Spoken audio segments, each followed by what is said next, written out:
What is it like to live this way? Well, it's interesting. It's very interesting.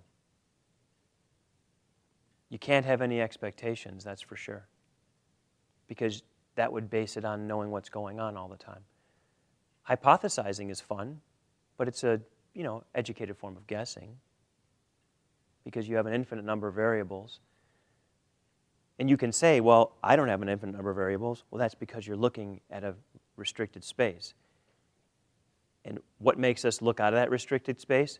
Tragedy, illness, loss, trauma.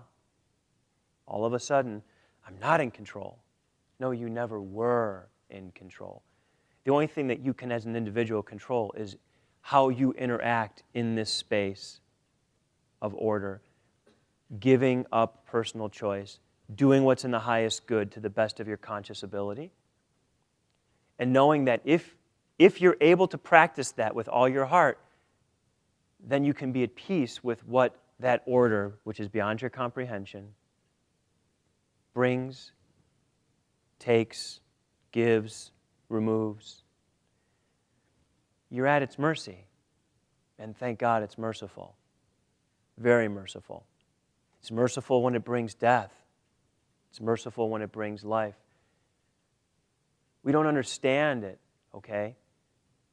And the biggest times we judge it are when we're doing this. I don't understand why that child had to die. I don't understand why that rape had to happen. You are not going to understand why those things happen. But I can tell you they happen in life, and they happen for a purpose. And do I have an idea what the purpose is all the time? No. But I cannot deny the order because I cannot explain an event. That's insanity. To deny the order that gives me the ability to question that order is the definition of insanity. We are in this together. It is not about you and your experience and your judgment and what you think is right or wrong. It will be stripped from you.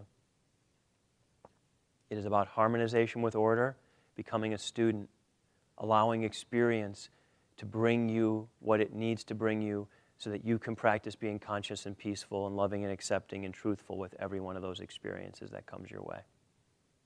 And if you don't think life is about that, you are suffering a lot. And if you're not suffering consciously, you are. You are. And you're definitely not at peace. And if you're not at peace, you're suffering.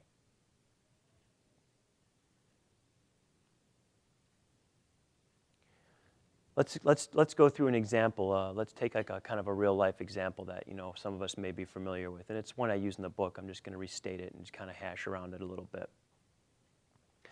Let's go through something on a sensory experience. Okay, let's go through a loss. Let's just say a loss of anything, but let's make it simple. We can all a loss of a loved one. Okay, we've all lost someone we've loved. It's part of life. It's a part of life.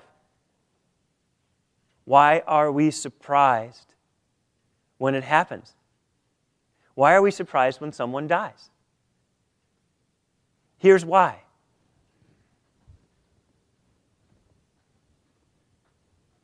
Because in this perspective, has anybody died in the last 10 seconds? In my perspective, has anyone died? No. Has anyone died in the last 10 seconds when I look at it this way? Thousands, millions, who knows what. But they've died just like that. Just like that. Every second they're dying. Life doesn't hide that. Life doesn't apologize for it. It's just what is. It's the cycle. But we get so wrapped up in the smallness of our bifocals that we lose track of the fact that that's happening and could happen all the time, okay?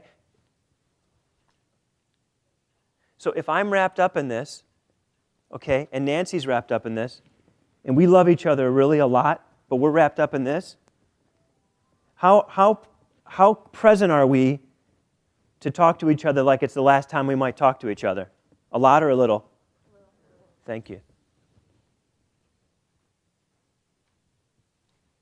How present am I to be how able am I to be completely present with her when I've got all that perceptionary data guiding my life completely? You're not. And then someone dies that you love, and all of a sudden you suffer from all the regret. Why didn't I say this? Why didn't I do this? I wish I would have. I should have taken the time. And you go through that learning curve of that experience again and again and again. And you get a little wiser every time. I'm teaching you how to live in a way that you'll be open to it. I need to give Nancy a hug. It's not, God, next time I see Nancy, I need to give her a hug. I'm going to give Nancy a call. I'm thinking of Nancy lately. One of these days, Nancy and I are going to go to lunch. Nancy's the greatest person. Who are you having that conversation with? Yourself. Who do you need to have it with? Nancy. I want to give Nancy a hug.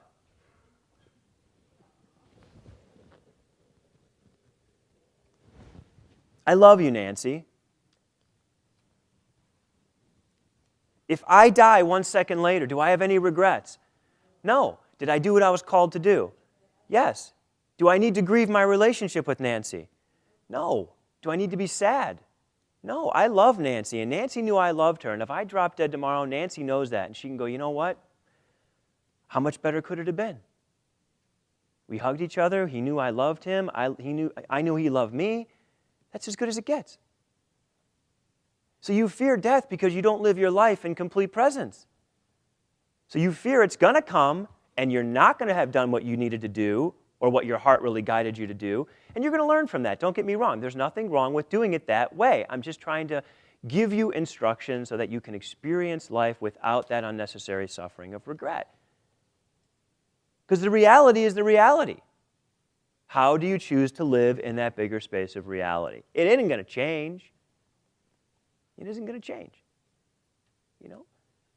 And that's, my parents are, my parents aren't old. They've been around the planet a little longer now, but they're not old. They're very young people. They're very young people, regardless of their age. But that's never a reason that I don't hug them and tell them I love them, or I don't text them or tell them that they're the best, or whatever I feel called to do, I do it. Because you know what? Who could be gone first? Me. Lose your naivety to think that because you're a certain age, you're going to make it.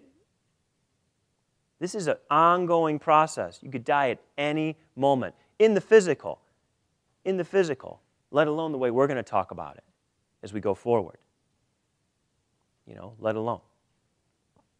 So that's an example of loss. And does it give you a different way of seeing it? One way, you have all those emotions and feelings and you get wrapped up in it, and because you're all wrapped up in a bunch of stuff that you think really matters, that doesn't, something happens in life, and something that really mattered, in the big space of things, wasn't accomplished because you were in a little space of things where there was a lot of matter and no space. Well, there was just no time to call her. I thought of it a bunch of times. There was just no time. Whatever. Learn the hard way then. You want to suffer with that. You're making a choice. There's no choice. When your heart calls you to do something, do it. Just do it. Who cares how it looks? Who cares if your family was emotional or not? Who cares if your family's a bunch of huggers or not? What are you letting that define how you are? If it's in your heart, do it. If your family's not a bunch of huggers, then hug them. If they never hug you back or their hugs are lame, who cares?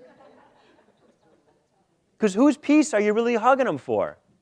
Yourself. This is about your peace with God. It's about that. It's about your peace with God. Does everyone else benefit from living intuitively? Does everyone else benefit from you living intuitively? Yes, but it's about your unity. It's about when that moment of death comes, either in the physical or the way we're going to talk about it. And trust me, when we start talking about it, and some of you have been practicing, that moment of death comes a lot. It comes, and you don't know when it's coming, but it comes, and all of a sudden you're a different person, and it's over. And the way you look at things is completely different. Don't hesitate. Don't hesitate. Don't hesitate.